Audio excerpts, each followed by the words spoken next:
Hello and welcome to Americans Learn. My name is Colin, and today I am watching Alexander the Great Part 3.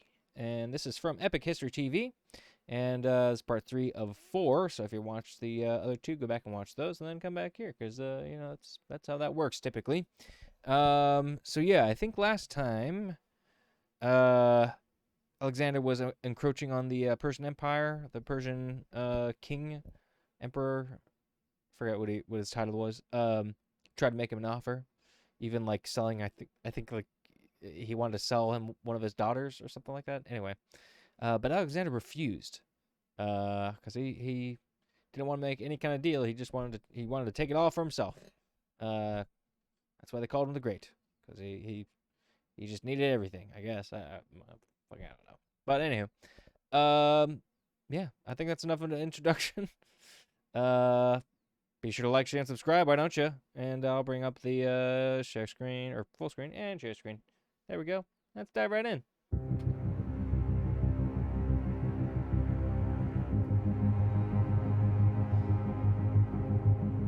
In 334 BC, Alexander, 21-year-old ruler of the small Greek kingdom of Macedonia, led an invasion of the vast Persian Empire. It seemed impossible odds. But thanks to Greek military dominance and Alexander's fearless leadership, he won two great battles against the Persians, at the river Granicus and at Issus. Having subdued Persian lands west of the Euphrates River, he now headed east into the empire's heartlands, seeking a final showdown with the Persian king, Darius III. Receiving news that a great Persian army led by Darius had assembled at Gaugamela, near modern Mosul in Iraq, he made straight for it. This was Darius's last chance to stop Alexander, and Alexander's chance to smash Persian power once and for all.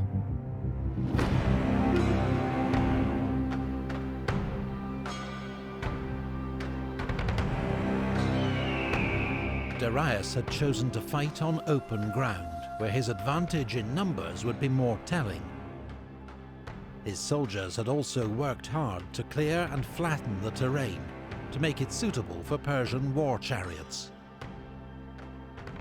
By modern estimates, the Persian army was between 50 and 80,000 strong, and made up of contingents from across the empire. Infantry from Syria and Babylonia, cavalry from Armenia, India, and Central Asia, up to 200 scythed chariots, even a handful of war elephants.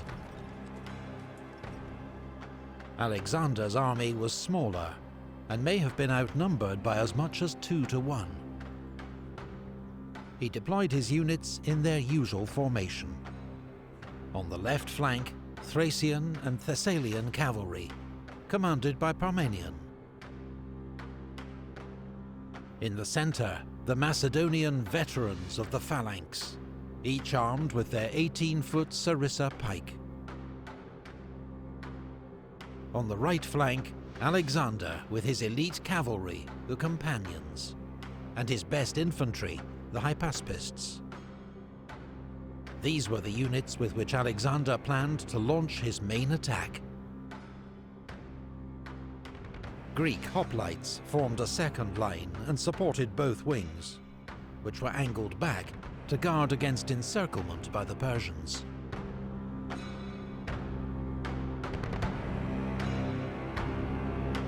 The battle began when Alexander led his wing out to the right, a move that took the Persians by surprise. Could Alexander really be trying to encircle their huge army? The Persians mirrored his movement, taking troops away from their center to outflank Alexander and prevent him leaving the area they'd cleared for the Persian chariots.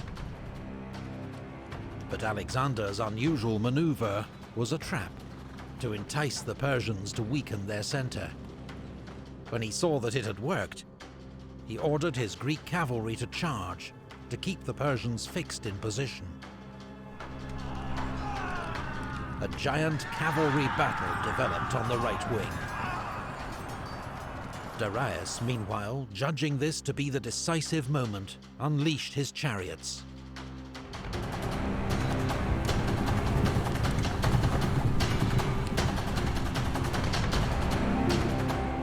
But expert Agrianes javelin throwers took out horses and crews, while the Greek infantry opened lanes, allowing the chariots to pass harmlessly through. So, it doesn't look like the people in the chariots in this animation here are carrying any weapons that I can see. I mean, it's really kind of distorted with all the spears in the way, but I guess what I'm asking is, what was the point of the chariots? Like, was the point just to have 4 horses to a chariot just kind of like plow into the opposing side, the enemy side, and just kind of trample them, essentially? Or, like, did the chariots have some kind of other weaponry as well that I'm not seeing, or that's not being depicted here, at least? Yeah. Yeah, anyway. Just how do they work, exactly? What was their Okay, so I see, yeah. So he's got the Now, spear. Alexander led his companion cavalry. But I'm guessing, like, it does seem like it's more to weaken the front lines, at least, of the enemy side.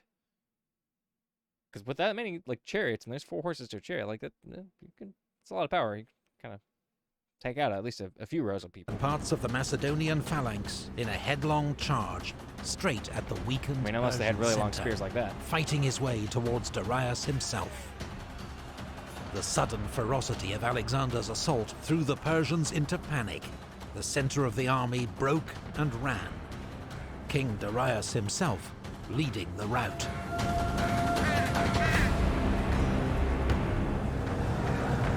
But Alexander's left wing was in serious trouble. Parmenion, facing a huge onslaught by Persian cavalry, was virtually surrounded. Indian and Scythian horsemen had even ridden through a gap in the Greek line. But rather than wheeling and attacking the Greeks from behind, they'd carried straight on to loot their camp.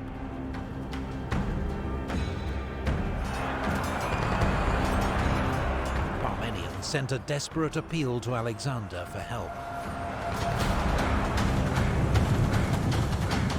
The king abandoned his pursuit of Darius, regrouped, and charged the Persian right wing.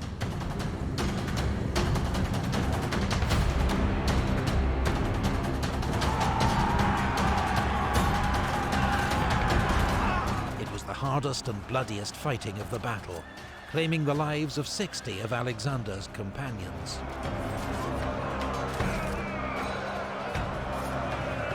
Finally, as news of Darius's flight spread across the battlefield, the last Persian horseman turned and fled.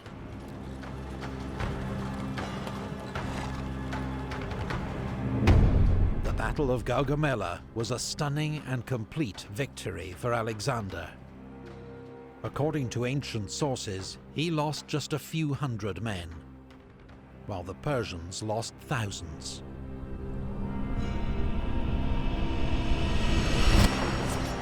Alexander had routed Darius's great army.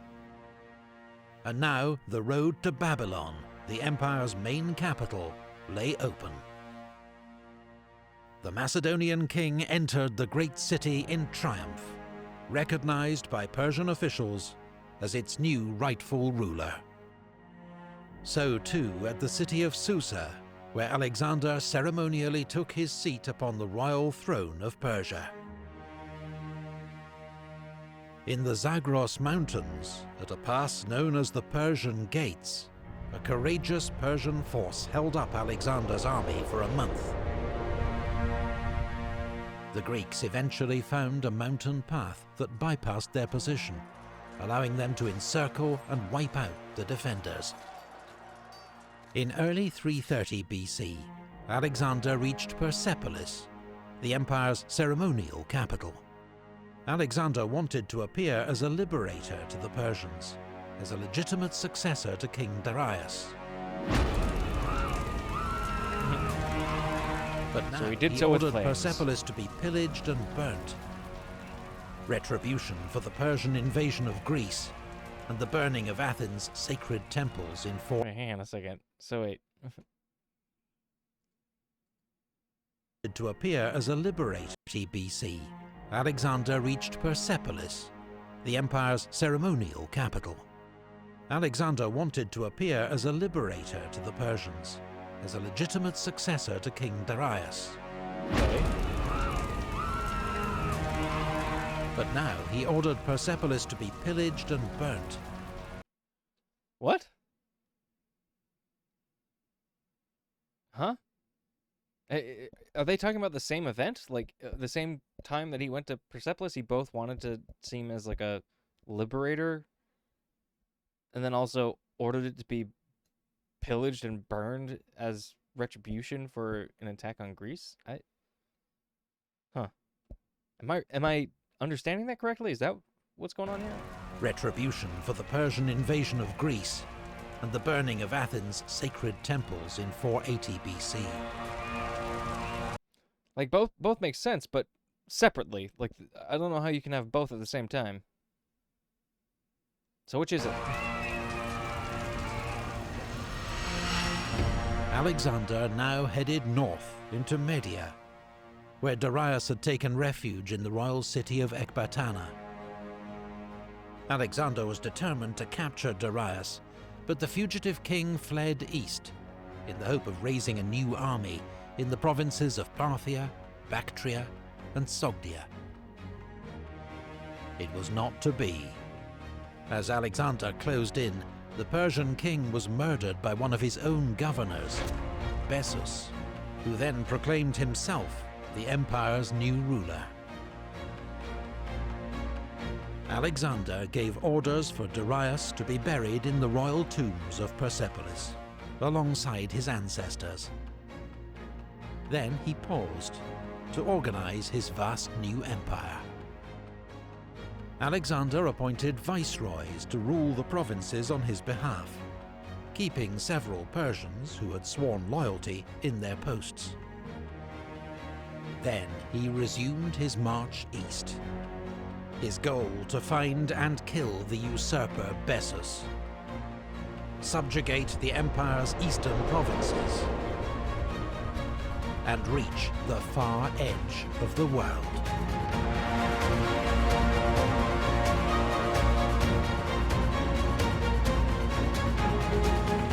Research and artwork for this video comes from Osprey Publishing's extensive range of books on ancient history. Every Osprey book examines a particular battle, campaign, or combat unit in authoritative, meticulous detail. And with more than 3,000 titles, they cover everything from ancient warfare to modern conflict. Visit their website to see their online catalogue. Thank you to all the Patreon supporters who made this video possible, and to the channel Invicta. Find out more about Alexander's incredible story in their Moments in History series.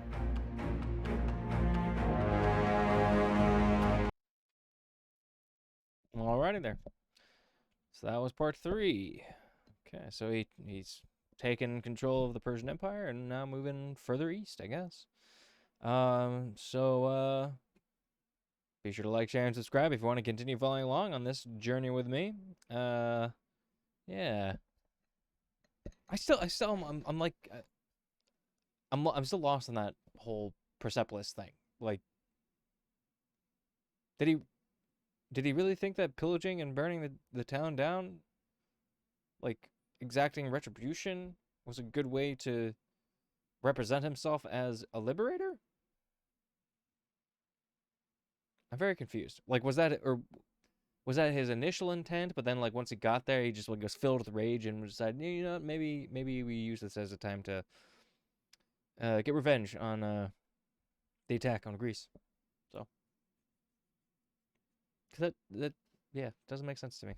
Anyway, but yeah, thanks for watching, everyone. I hope you enjoyed, and I guess I'll see you next time.